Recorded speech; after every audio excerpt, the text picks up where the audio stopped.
18 जनवरी 1969 के इतिहास का एक सुनहरा पन्ना है, जब आदि पिता ब्रह्मा बाबा ने अपनी संपूर्ण अवस्था को प्राप्त किया। निराकार परमात्मा शिव बाबा ने 1936 में उन्हें सृष्टि परिवर्तन के साक्षात्कार कराए।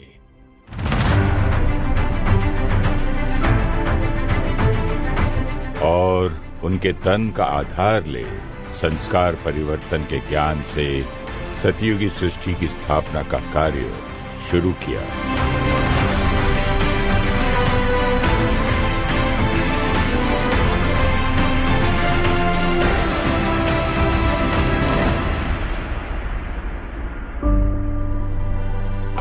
जनवरी 1969 पांडव भवन, रात 9 बजे दादी प्रकाशमणि, ईशु दादी और लच्छू दादी ब्रह्मा बाबा को गुड नाइट करने गए।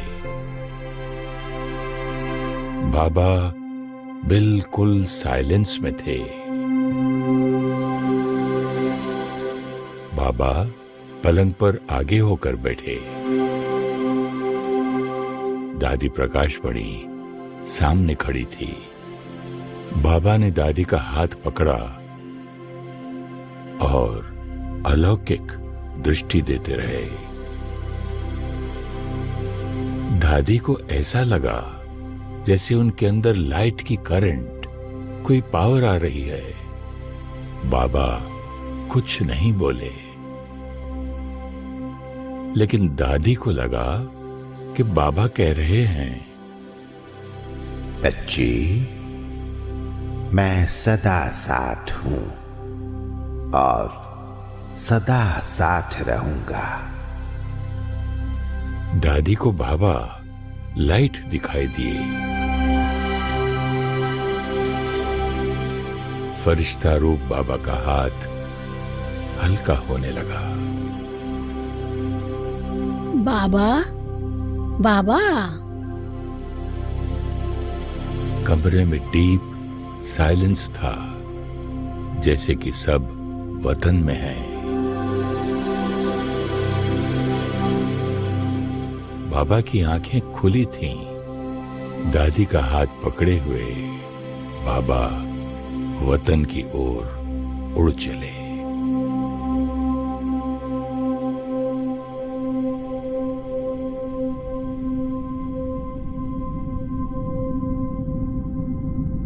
सब कुछ अचानक हुआ, किसी को नहीं समझ आया। ड्रामा के इस राज को सिर्फ मैं ही जानता था, क्योंकि मैं अनुभव हूं। बाबा ने अपना हाथ और साथ सदा के लिए दादी के हाथ में दे दिया। बाबा ने अपनी शक्तियां दादी को भी कर दी। परमात्मा के संदेश अनुसार ब्रह्मा बाबा के अंतिम संस्कार में पहली लकड़ी दादी प्रकाशमणि ने दी।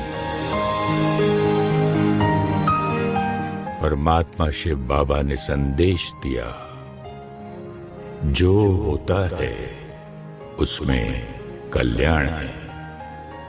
बाप दादा और कल्याण, दो शब्द और कोई शब्द नहीं। और यज्ञ तथा सेवाओं के निमित्त बनाया दादी प्रकाशमणि और दीदी मनमोहिनी को। मैं अनुभव हूं। मैं जानता हूं कि भाई बहनों के संकल्प चल रहे थे। ये यज्ञ कैसे चलेगा? 47 वर्ष की दादी प्रकाशमणि कैसे इस संगठन को संभालेगी? लेकिन 1 साल के अंदर सभी कहने लगे, दादी और दीदी से हमें मम्मा बाबा की पालना मिलती है। इसका कारण था उनका निमित्त भाव। दादी, आपकी तबीयत आज ठीक नहीं है। आज आप मुरली सुनाने नहीं जाओ। मीठी मुन्नी, तुम खुद भी सुस्त बनोगी और मुझे भी बनाओगी। मुरली तो बाबा सुनाता है, दादी को तो सिर्फ बाबा की गद्दी पर बैठना है। सद्गुरुवार को मुरली से पहले दादी भंडारे की योग युक्त परिक्रमा लगाती और जो भोग बनता उसको पावरफुल दृष्टि देती थी। दादी रोज 4 बार मुरली पढ़ती। मुरली में है बाबा तेरी जादू खुदाई, और उनके अंदर सदा यही रहता कि कुछ भी हो जाए, मैं बाबा की मुरली क्लास में जाकर जरूर सुनाऊं। मीठे बच्चे, ये भूल भुलैया का खेल है। तुम घड़ी घड़ी बाबा को भूल जाते हो। निश्चय बुद्धि बनो तो इस खेल में फंसेंगे नहीं। सॉरी बाबा, हम आपको भूल जाते हैं, लेकिन अब हम सदा आपकी याद में रहेंगे। सोचा न था हमने कभी प्रभु का प्यार मिलेगा। दादी मुरली को अंदर में समाकर ऐसा सुनाती जो सबको ज्ञान डांस करा देती। मुरली से ही सबके दिलों को जीत लेती। प्रभु मिलेगा हमको प्यारा, प्रभु परिवार मिलेगा। दादी, मुझे भी आपके जैसे मुरली सुनानी है। उसके लिए मैं क्या पुरुषार्थ करूं? आशा, मुरली सुनाने जाती हो तो याद रखो, ये शिव बाबा की गद्दी है। इस गद्दी पर बैठकर भगवानुवाच ही बोलने होते हैं, कुछ और नहीं। दूसरी बात, मुरली सुनाते समय टीचर को उसे व्यक्तिगत शिक्षा का साधन नहीं बनाना चाहिए। तीसरी बात, मुरली सुनाते हुए अपने संस्कार दिखाई न दे, बाबा के संस्कार इमर्ज हो, सुनने वालों को बाबा की भासना आए। दादी रोज मुरली के बाद मधुबन के आंगन में बैठ जाती। दादी प्रशासिका नहीं, टीचर नहीं, दादी सबकी माँ थी।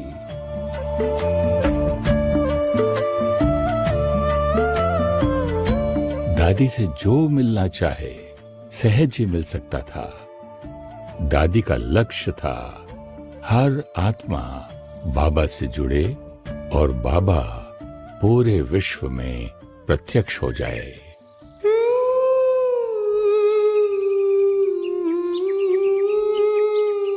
दादी बहुत प्यार से बहनों को विदेश सेवा के लिए प्रेरित कर उन्हें विदाई देती। भगवान तेरे घर का श्रृंगार जा रहा है। जयंती बहन को लंदन भेजा, डॉक्टर निर्मला बहन को न्यूजीलैंड भेजा। विश्व सेवा करने फरिश्ता जा रहा है। वेदांती बहन को अफ्रीका भेजा। Daddy, there is no seva in London. Can I come back? There is so much seva in India. दादी, मैं न्यूजीलैंड में अकेली हूँ, किसी को नहीं जानती। दादी, यहाँ बहुत मुश्किल है, मुझे नहीं रहना है यहाँ। मैं मधुबन में रहकर बर्तन मांजूंगी, लेकिन मुझे वापस आना है। बाबा की लाडली जयंती, तुम कैसे कहती हो सेवा नहीं है? स्व की सेवा सबसे जरूरी सेवा है। तुम खुद की सेवा करो। निर्मला बहन, तुम तो बाबा की शेरनी हो। शेर अकेला घूमता है। दादी की प्यार भरी शिक्षाएं वरदान बन जाती, क्योंकि दादी शिक्षा के साथ शक्ति भी देती। दादी सवेरे 2 बजे उठकर विघ्न खत्म करने के लिए विशेष तपस्या करती, उन्हें सकाश देती। दादी, मैंने आपको जो पत्र में लिखा था वो सब ठीक हो गया। सेवा बहुत अच्छी चल रही है। मीठी बहन, करण करावनहार बाबा बैठा है, तुम उसकी आज्ञा पर चलती चलो। डॉक्टर निर्मला दीदी, सिस्टर मोहिनी, सिस्टर जयंती, वेदांती दीदी, आप तो इन्हें जानते हैं। ये सभी विश्व सेवा के निमित्त बने।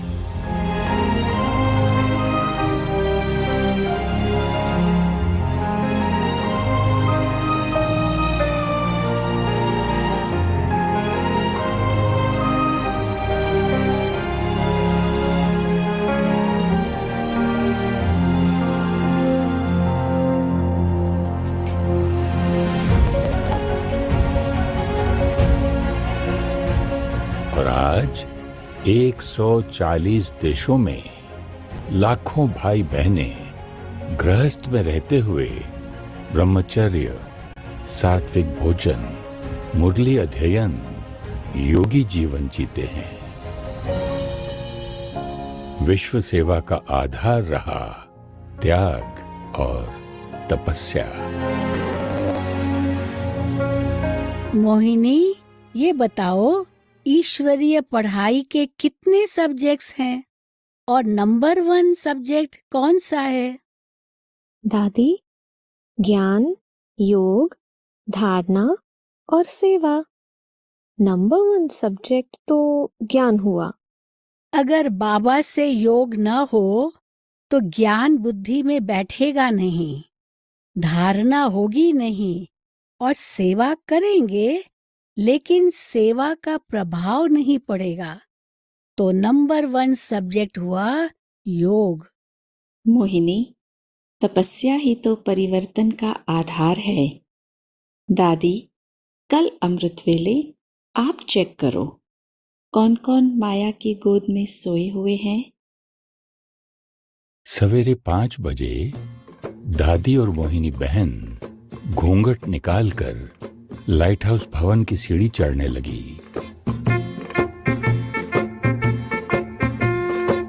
माताएं, तुमको पता है भाइयों का क्षेत्र है, इधर नहीं आना कोई को भी। आओ मेरे साथ, कॉपी पेन लो, कोई को उठाना नहीं। जो सोए हुए हैं उन सब के नाम नोट करो। ये सोने का वक्त नहीं, नींद ना करो। ये सोने का वक्त नहीं, नींद ना करो। आज दादी क्यों आए थे?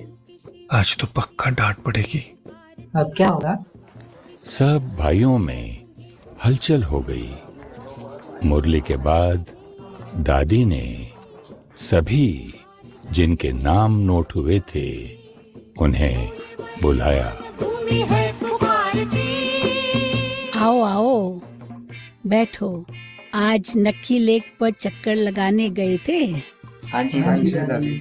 अच्छा, आज की मुरली सुनी थी? हाँ जी दादी। सबकी तबीयत तो ठीक है ना? हाँ जी दादी। तो फिर अमृत वेले क्यों सोए हुए थे? बाबा का बनकर अमृत वेला मिस करना माना अपने भाग्य को लकीर लगाना। इस ईश्वरीय जीवन में अमर रहना है तो अमृत वेला कभी मिस नहीं करना। ये पक्का करो। पक्का? हाँ जी दादी, पक्का दादी। गलती चाहे छोटी हो या बड़ी, दादी शिक्षा हमेशा स्नेह और सम्मान से देती थी। ये बात 1974 की है। दादी जी, अहमदाबाद में 3 दिन का राजयोग शिविर रखा था। आने वाले मेहमानों को आत्मा परमात्मा की गहन अनुभूति हुई और उनमें से कुछ तो अब मुरली क्लास में भी आ रहे हैं। चंद्रिका बहन का पत्र मिलते ही दादी ने उसी दिन उन्हें अहमदाबाद से मधुबन बुलाया। मधुबन में दादियों की मीटिंग चल रही थी। आओ चंद्रिका, राजयोग शिविर जो तुमने अहमदाबाद में कराया, अब हम सबको कराओ। दादी जी, मैं नहीं करा पाऊंगी। ये सब मेरे लिए सम्माननीय है। चंद्रिका, सामने कौन बैठा है ये तुम्हें नहीं देखना, तुम बाबा की याद में सुनाओ। बाबा के यज्ञ में सब वर्ग के लोग आएंगे। वो कौन है इसके प्रभाव में कभी नहीं आना। तुम आत्माओं को सुना रही हो। हमेशा याद रखना, सामने बाबा के बच्चे बैठे हैं, चाहे वो कोई भी हो। उन्हें शांति चाहिए, वो भगवान को ढूंढ रहे हैं। कोई कुछ ढूंढ रहा हो और वो चीज तुम्हारे पास है तो तुम उसे कैसे देंगी? राजयोग क्या है? आत्मा का। छोटी सी बहन चंद्रिका ने राजयोग शिविर कराया और सभी दादियां स्टूडेंट बनकर सुनती रही और उनकी बहुत महिमा की। चंद्रिका, अब इसके नोट्स बनाओ और ट्रेनिंग की किताब भी। और हाँ चंद्रिका, सभी मेहमानों को कहना कि जितने दिन राजयोग शिविर करें वो ब्रह्मचर्य का पालन करे, सात्विक भोजन खाए और जहाँ तक हो सके मौन में रहे। और शिविर से पहले तुम उस कमरे में विशेष योग तपस्या करना और अमृत वेले उन सभी आत्माओं को बाबा की सकाश देना।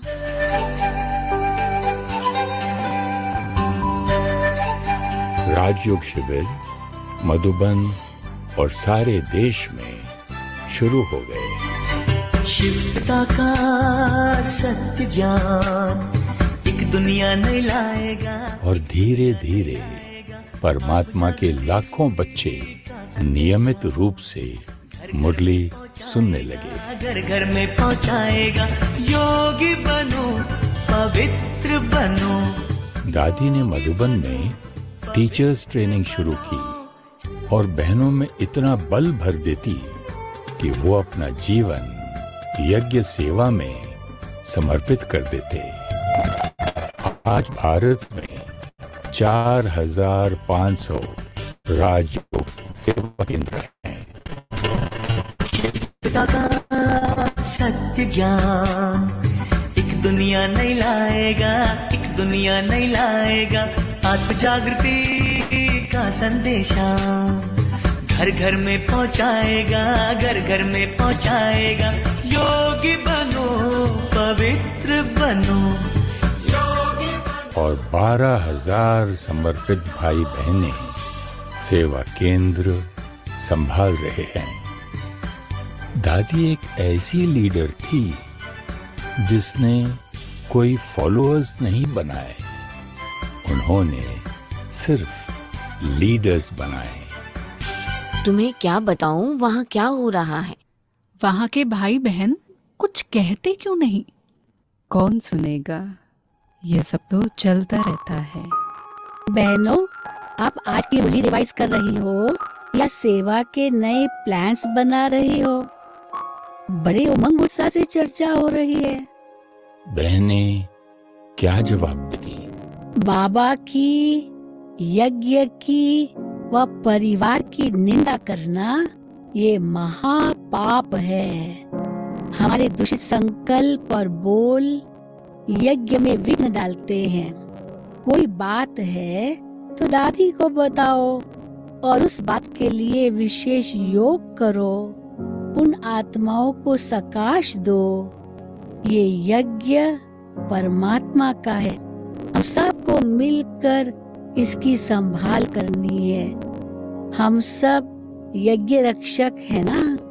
हाँ जी दादी। चलो चलो, अब भंडारे में आपको मक्खन मानी खिलानी है।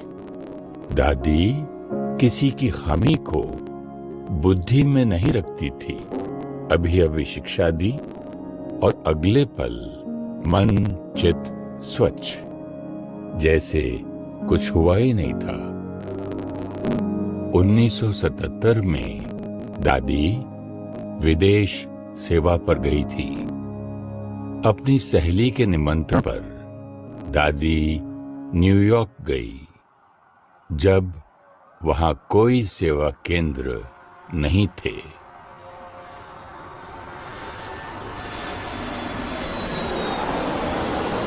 रमेश भाई, ये क्या जगह है? दादी, ये यूनाइटेड नेशंस का ऑफिस है। यहाँ क्या होता है? दादी, ये एक अंतर्राष्ट्रीय संस्था है। विश्व का हर देश इसका हिस्सा है। यहाँ विश्व की सभी समस्याओं का समाधान करने का प्रयास होता है, जिससे मानव जाति का कल्याण हो। दादी साइलेंस में थी, शिव बाबा की याद में खो गई। और फिर संपूर्ण विश्वास के साथ कहा, रमेश, बाबा की प्रत्यक्षता का झंडा यहाँ से लहराएगा। दादी के इस भोलेपन पर सभी मुस्कुरा दिए, क्योंकि उस समय अमेरिका में सेंटर्स नहीं थे और ब्रह्मा कुमारी को कोई जानता नहीं था। ठीक 3 साल बाद 1980 में ब्रह्मा कुमारीज की सेवाएं यूनाइटेड नेशंस के साथ शुरू हुई और विश्व की पहली आध्यात्मिक संस्था है जिसे यूएन के साथ जनरल कंसल्टेटिव स्टेटस मिला। 1 minute silence for peace. Just one of the events happening for a campaign which is called the Million Minutes of Peace Appeal. विश्व भर में सेवा के प्रोजेक्ट्स शुरू हुए, जैसे million minutes of peace appeal, global cooperation for a better world, values for a better world, manifesto for culture of peace and non violence. 1987 में United Nations के उसी ऑफिस में यूनाइटेड नेशंस के सेक्रेटरी जनरल ने दादी को piece messenger award से सम्मानित किया और संस्था को 7 पीस मैसेंजर अवार्ड्स मिले। इसे ही तो कहते हैं संकल्प से सिद्धि। धीरे धीरे सब समझ गए कि दादी जो कहती है वो हो जाता है। मैंपन को पूरी तरह स्वाह कर स्वच्छ बुद्धि से परमात्मा के इशारे को वो कैच करती और निमित्त बन उसे प्रैक्टिकल में लाती थी। दादी लंदन में क्लास करा रही थी तो सिस्टर जयंती ने उनसे पूछा,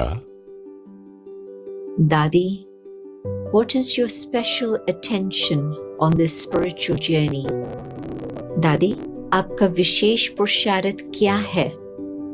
दादी इस बात का ध्यान रखती है कि जिस समय मैं आत्मा इस शरीर का त्याग करूं, हर एक के दिल से मेरे लिए दुआएं निकले।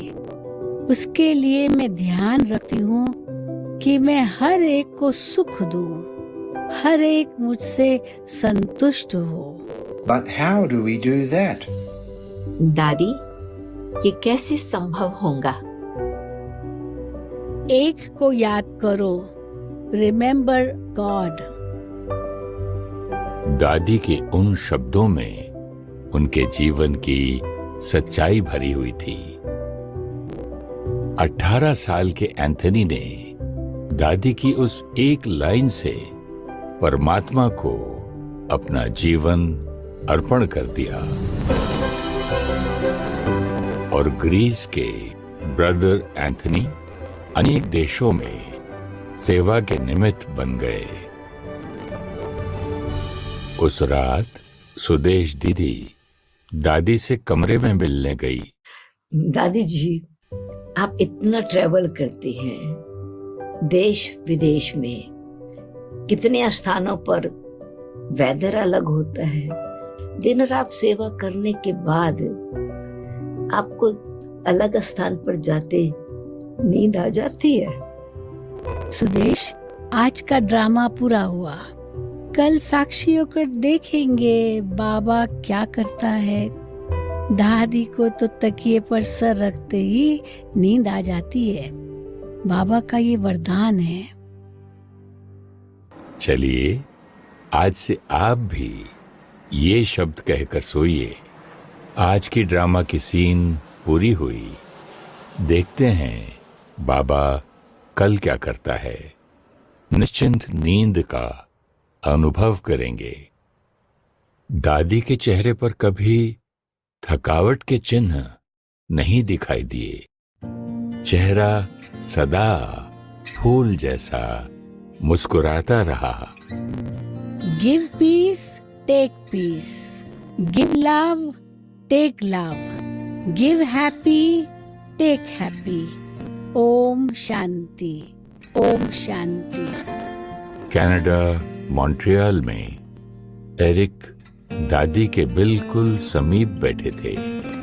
उनके मन की उलझन सिर्फ मैं जानता था। मेडिटेशन में दादी एरिक को दृष्टि देती रही। उन 5 मिनटों में एरिक ने ऐसे पवित्र प्यार का अनुभव किया जिसे वो खुद भी किसी को सुना नहीं पाते। Thank you, Daddy, for showing me what God's love feels like. वही स्नेह की अनुभूति सबको कराते हुए ब्रदर एरिक कनाडा की सेवाएं संभालते हैं। हजारों के संबंध में आते हुए दादी शिव बाबा से 1 सेकंड भी अलग होकर नहीं रही। दादी हमेशा कहती, हम बाबा की कठपुतलियां हैं, वो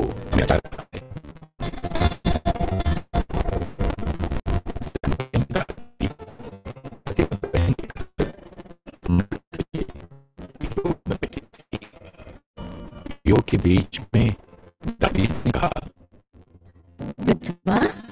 पिछले महीने आपने प्रोग्राम किया था। हाँ जी दादी, बहुत बड़ा प्रोग्राम किया था। प्रोग्राम के बाद कितने लोग मुरली में आए?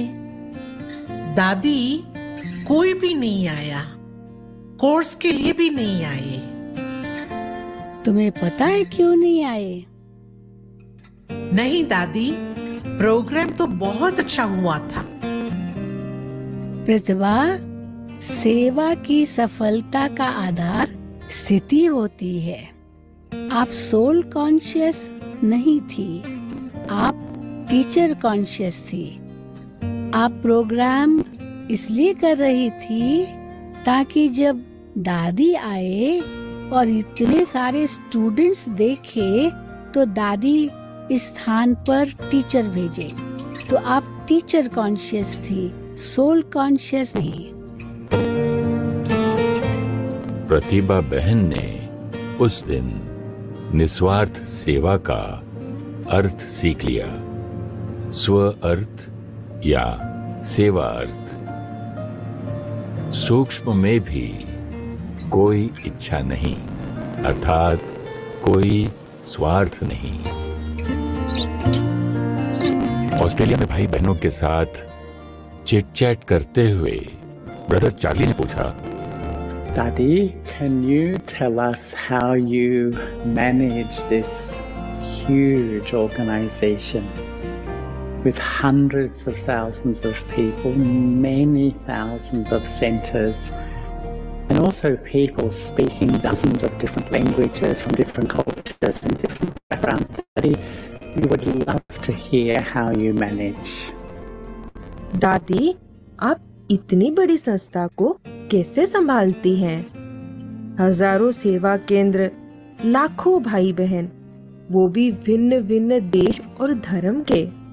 चार्ली भाई, दादी सब पर विश्वास करती है। दादी पहले सबकी सुनती है, फिर उनको शिक्षा देती है। दादी किसी को रोकती टोकती नहीं, सबको सेवा करने की छुट्टी देती है और दादी सबको शुभ भावना और दुआएं देती है।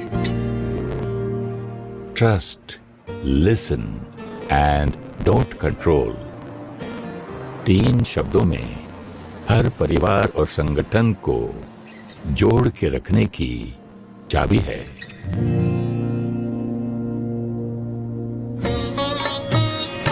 चक्रधारी बहन रशिया से ग्रुप लेकर मधुबन आई थी।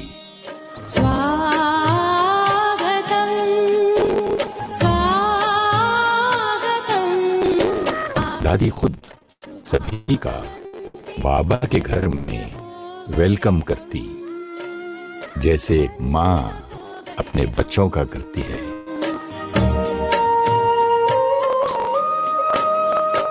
जिस दिन चक्रधारी बहन दिल्ली के लिए निकल रही थी, चक्रधारी, मैंने सुना जो हुआ, पर बहन आपको ध्यान रखना चाहिए। आप अपनी तरफ से थोड़ा झुको, सब ठीक हो जाएगा। चक्रधारी बहन चुप रह गई। उनके जाने के बाद मुन्नी बहन ने दादी को पूरी बात बताई। दादी ने उसी समय दिल्ली फोन लगाया। चक्रधारी, सॉरी, मैंने आपको ऐसा कहा। नहीं दादी, आप सॉरी नहीं कीजिए। दादी से गलती हुई। दादी बाबा को भी सॉरी है और दादी आपको भी सॉरी है। दादी सदा स्वच्छ और साफ रही। उनमें अभिमान का कभी अंश नहीं देखा। मधुबन में ओम शांति भवन का निर्माण हो रहा था। सभी भाई उमंग उत्साह से सेवा कर रहे थे। जनवरी का महीना था। माउंट आबू में कड़ाके की ठंड थी। एक छोटे से डायनामाइट से पहाड़ को तोड़ा गया। ओम शांति भवन और पांडव भवन के बीच वाली सड़क पर पत्थरों का ढेर लग गया। सारे पत्थर रात को ही वहां से हटाकर सवेरे हॉल के निर्माण में प्रयोग करने थे। भाई सारा दिन हॉल की सेवा करके थक चुके थे।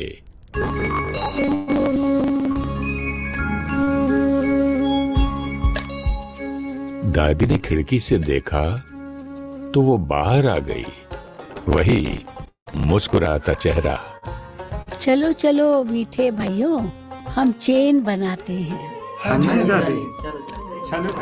क्या आइडिया निकाला है दादी ने? बाबा और दादी की कमाल है।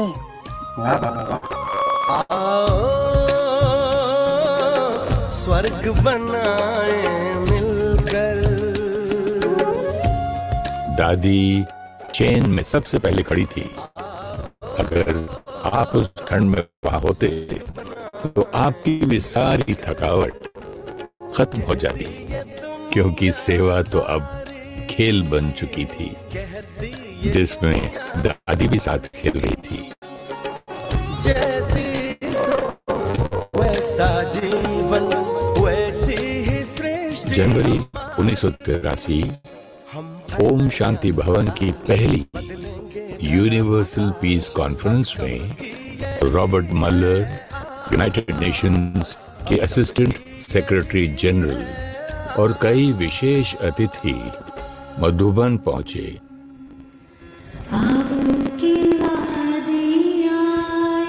एक जर्नलिस्ट ने दादी से पूछा, दादी जी, आपने कौन सी जादू की छड़ी घुमाई जो इतने मेहमान आबू पहुंच गए?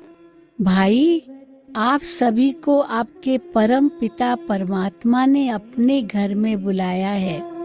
आप सब अपने घर में पहुँचे हो। दादी जी, आप तो संस्था की हेड हैं, आपको इतने सबको संभालने की टेंशन नहीं होती? दादी अगर अपने को हेड समझेगी तो दादी को हेडेक हो जाएगा। दादी तो बस निमित्त है। मैडम शेली ये बातचीत सुन खुश हो रही थी। Daddy G, can I ask you for a gift? Please give me your everlasting smile. यह तो बाबा की गिफ्ट है, आप जरूर लो। मुस्कान तेरी पाकर मुखड़े मुस्कुराए।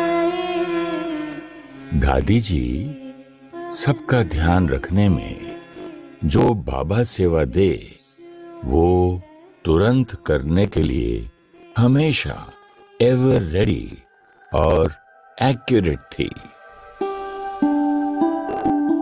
1990 में 100 बेड का global hospital and research centre बना, जिसमें आज भी modern medicine, alternative healing, meditation और काउंसलिंग का लाभ सिर्फ माउंट आबू को नहीं लेकिन गांव-गांव तक पहुंचता है।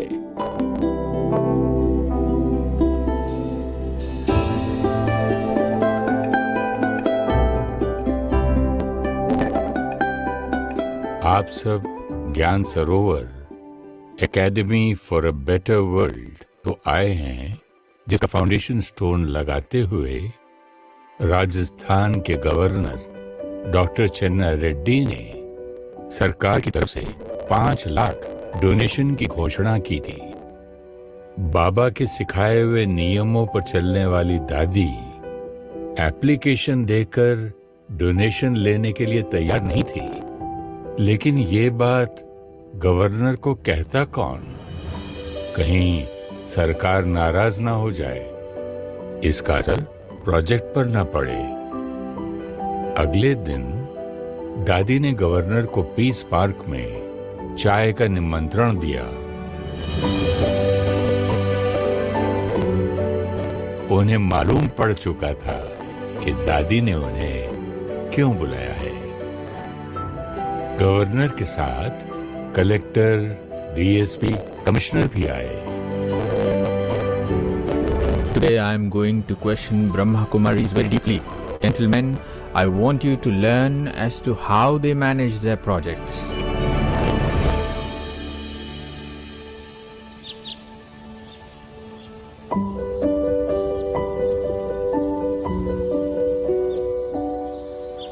निर्वैर भाई और अशोक भाई दादी के साथ थे। दादी, यह जो इतने बड़े प्रोजेक्ट का आपने कल मुझसे फाउंडेशन स्टोन लगवाया, आपको उसकी टोटल कॉस्ट पता है? गवर्नर भाई, मैंने अपने भाइयों से बात की, सब ने कहा 10 करोड़ से ऊपर ही लगेगा। Note down. She knows the total cost of the project. She has not been to college. She does not know a PERT chart. दादी, कितने साल में आप इस प्रोजेक्ट को बनाएंगी? हमने सोचा है 2.5-3 साल में बन जाएगा। Note down. It is a time-bound project. दादी, रोज का खर्चा कितना होगा? वो भाई लिख रहा है ना, उससे पूछो। सर, 1,50,000 रुपए हर रोज। दादी, अब मैं आपसे बहुत जरूरी बात पूछने वाला हूं। मैंने आपके फंड्स चेक करवाए हैं। आपके बैंक अकाउंट में सिर्फ 35 लाख रुपए हैं। कोई भी प्रोजेक्ट शुरू करने से पहले अगर आपके पास 10% पैसा हाथ में ना हो, वह प्रोजेक्ट कभी शुरू नहीं होता। शुरुआत में आपके पास 10% होना चाहिए, फिर आप डोनेशन इकट्ठा करते रहें। हाँ गवर्नर भाई, कल आपने फाउंडेशन स्टोन लगाया, लेकिन दादी 3 महीने कुछ नहीं करने वाली है। दादी ने धन इकट्ठा करने के लिए मीटिंग में विचार निकाला। Each one, each day, each rupee, कम से कम। हम हर सेंटर पर एक अलग भंडारी रखेंगे ज्ञान सरोवर के लिए, और सब रोज 1 रुपया उसमें डालेंगे। दादी, कितने लोग हैं आपके मेंबर्स? लगभग 3 लाख हैं। कितने लोग पैसा डालेंगे? दादी समझती है 60% डालेंगे। Note down. She knows maximum 60% will donate. Everyone does not donate. क्योंकि कुछ बच्चे होते हैं, कुछ बूढ़े होते हैं, वो कहाँ से डालेंगे? फिर दादी, 3 महीने का इंतजार क्यों? मेरे भाई, अभी दादी कहेगी, बहनें भंडारी रखेगी, धन इकट्ठा होगा, इसमें 1 महीना लगेगा। फिर बहनें भेजेंगी, चारों तरफ से आएगा, 1 महीना और लगेगा। 2 महीने बाद दादी को पता चलेगा कितना पैसा आएगा। आप कितना समझती हैं आएगा? वो बैठा है ना भाई, उनसे पूछो 60% कितना होता है? सर, 50 लाख से ज्यादा होगा। दादी, फिर यह तीसरा महीना किस लिए?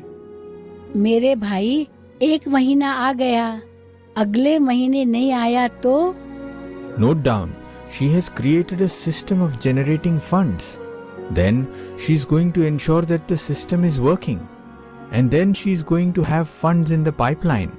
भाई, आपने कहा था 10% होना चाहिए, तो 2 महीने में कितना पैसा आएगा? सर, 50 लाख 1 करोड़ हो गया। 35 लाख पहले से हैं, तो 1 करोड़ 35 लाख हो गया ना 10%। इसलिए दादी 3 महीने के बाद काम शुरू करेगी। बहुत बढ़िया दादी, आपने कल 5 लाख नहीं लिया, बहुत अच्छा किया। 3 दिन में ही खत्म हो जाता। लेकिन दादी, मैं 18 दिन से आपका राजयोग सीख रहा हूँ। एज अ स्टूडेंट 1 रुपया रोज तो मैं भी डाल सकता हूँ। मैं रोज तो सेंटर आ नहीं सकता। मैं 30 रुपए हर महीने भेज दिया करूं? क्यों नहीं मेरे भाई, आप विद्यार्थी हो, आप जरूर भेज सकते हो। दादी पीस पार्क से मधुबन वापस आई और 10 मिनट के बाद एडीसी वहां पहुंच गए। आओ आओ एडीसी भाई, बोलो क्या बात है? उस दिन 30 मार्च था। एडीसी ने अपनी जेब से लिफाफा निकाला और कहा, दादी जी, आज पे डे है। हिज एक्सीलेंसी गवर्नर साहब ने अपनी तनख्वाह ज्ञान सरोवर के प्रोजेक्ट के लिए पहली डोनेशन भेजी है। जब हम अपने नियम और सिद्धांतों पर अटल रहते हैं, दूसरे के प्रभाव में नहीं आते, सम्मान और परमात्मा स्नेह सबको देते हैं, तो वो भी परमात्मा प्यार में रंग जाते हैं। ज्ञान सरोवर प्यारा है, हर दिल कहे हमारा है। अंबर से धरती पर जैसे प्रभु ने स्वर्ग उतारा है, प्रभु ने स्वर्ग। 3 साल बाद डॉक्टर चन्ना रेड्डी, गवर्नर ऑफ तमिलनाडु, जब ज्ञान सरोवर आए तो उनकी आंखों में खुशी के आंसू आ गए। Unbelievable. Brother Nirvair, you have created a model of heaven. In 3 years, barren land is now a paradise. जंगल में मंगल हुआ, वीरा में बहार आई है, निश्चय की विजय हुई, मेहनत वो रंग लाई है। शिव ने शिव शक्तियों से इसका रूप संवारा है। ईश्वरीय परिवार के हर बच्चे के 1-1 रुपए से बने ज्ञान सरोवर को परमात्मा ने वरदान दिया। ज्ञान सरोवर सेवा की खान है। इस धरनी से अनेक आत्माओं के भाग्य का सितारा चमकेगा।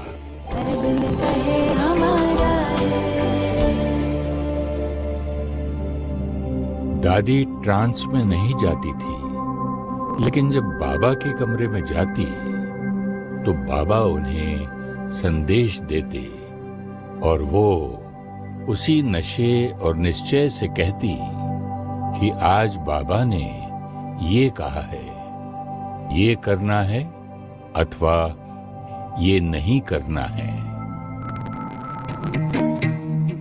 Each one, each day, each rupee की विधि से ही दादी ने अगला कॉम्प्लेक्स आबू रोड में शांतिवन बनवाया।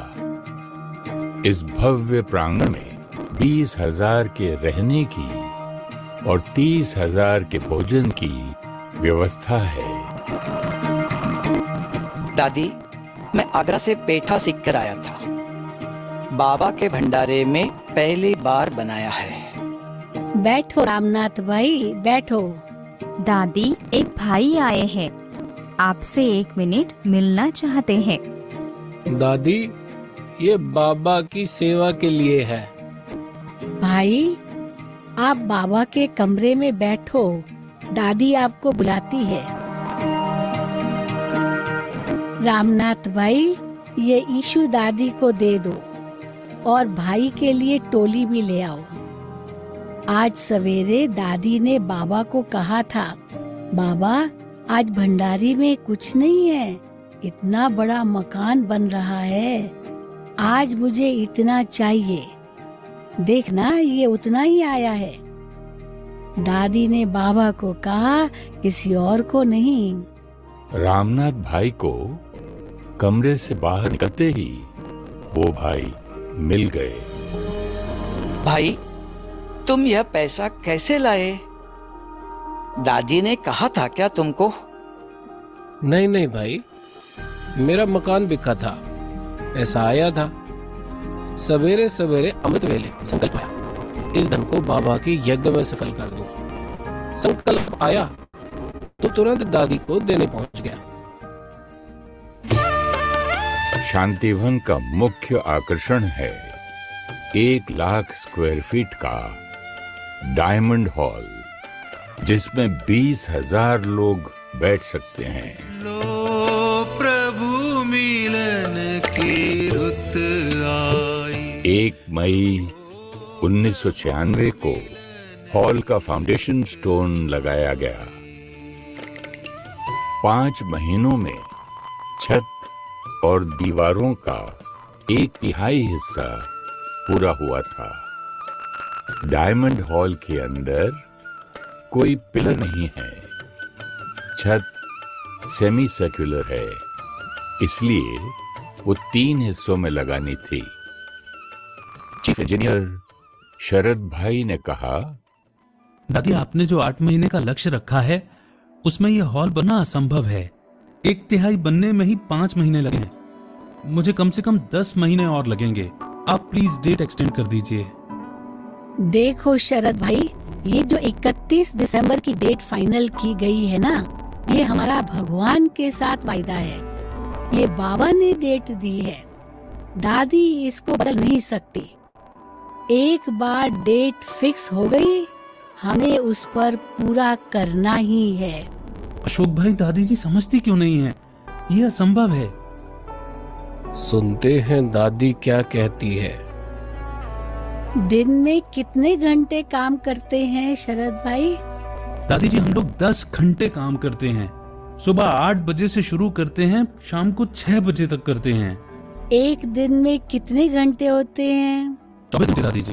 तो 10 घंटे की बजाय अगर हम 8 घंटे काम करें तो कितनी शिफ्ट्स में काम हो सकता है? 3 शिफ्ट में हो सकता है, मगर दादी उसके लिए 500 आदमी और चाहिए। इतना सारा पैसा चाहिए, इतना सारा मटेरियल चाहिए, ये कैसे करेंगे हम? ये असंभव है। मेरे भाई, तुम्हें और कुछ नहीं करना है, सिर्फ अपने जैसा एक चीफ इंजीनियर और बना लो। अपने जैसा एक भाई तैयार करो। दूसरा, दादी को एक लिस्ट लिख के दो कि कितना मटेरियल चाहिए अगर हमें 24 घंटा काम करना है तो। तीसरी बात, तुम्हें कितने और आदमी चाहिए? 500, 600, 1000? जी दादी, लिख देता हूँ।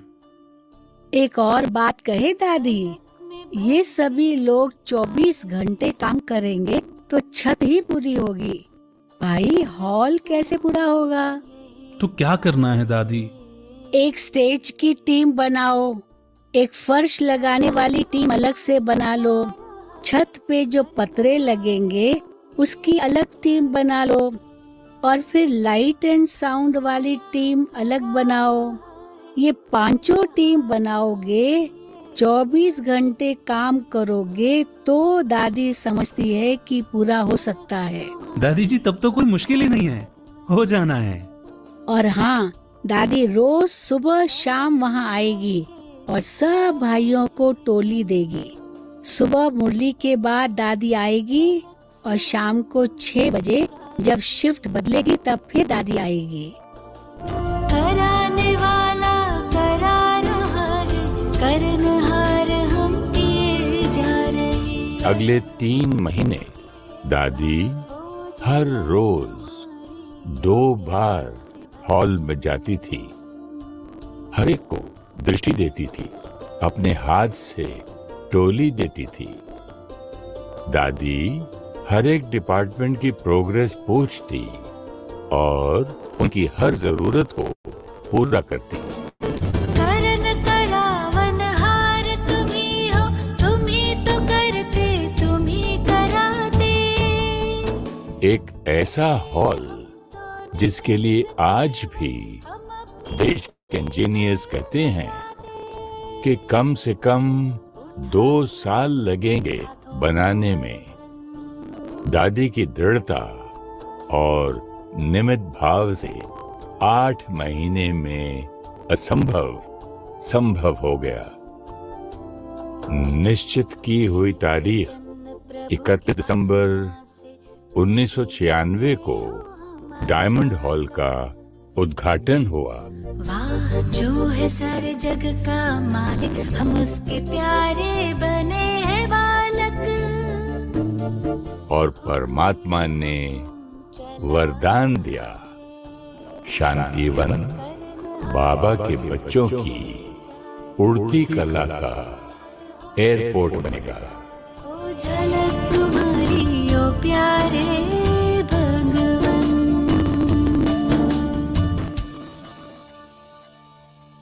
दादी ने अपने कर्मों से, गुणों से, संबंध से, सच्चाई सफाई से सबकी दुआएं ले ली। ओम शांति दादी जी। ओम शांति मीठे भाई। दादी ने झुककर रामलोचन भाई को नमस्ते की। दादी जी, आप ये क्या कर रहे हैं? हर एक बाबा का बच्चा जिसने बाबा को पहचाना है, दिल से अपना बनाया है, बाबा की हर श्रीमत पर चल रहा है, ऐसा बच्चा अति महान बच्चा है। ऐसे बच्चे को दादी नमस्ते करती है। जनवरी 2003 में एक दिन दादी ने मुरली के बाद कहा, एक बात सुनाऊं? आज अमृत वेले दादी को संकल्प आया कि दादी लाखों की सभा में बाबा का संदेश दे रही है। ऐसे प्रोग्राम का कभी किसी ने सोचा भी नहीं था, लेकिन ये निश्चय था कि दादी का कहना माना, ये बाबा का संकल्प है, तो हुआ ही पड़ा है। 5 हफ्तों में 23 फरवरी 2003 को यज्ञ में पहली बार इतना विशाल कार्यक्रम अहमदाबाद में हुआ। आओ झोलियां भर के जाओ, अपना जीवन सफल बनाओ।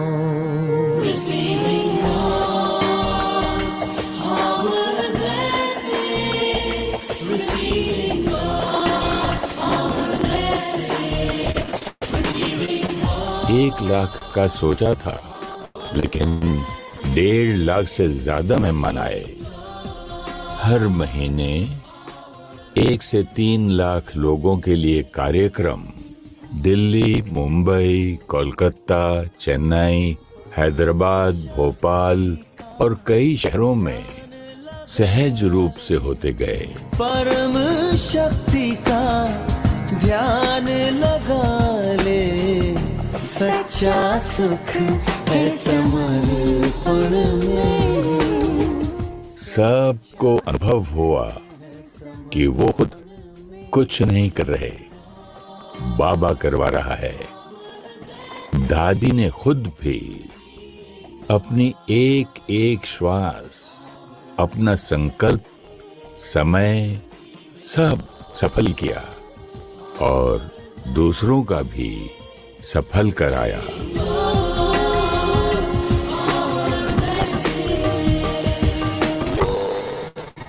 मार्च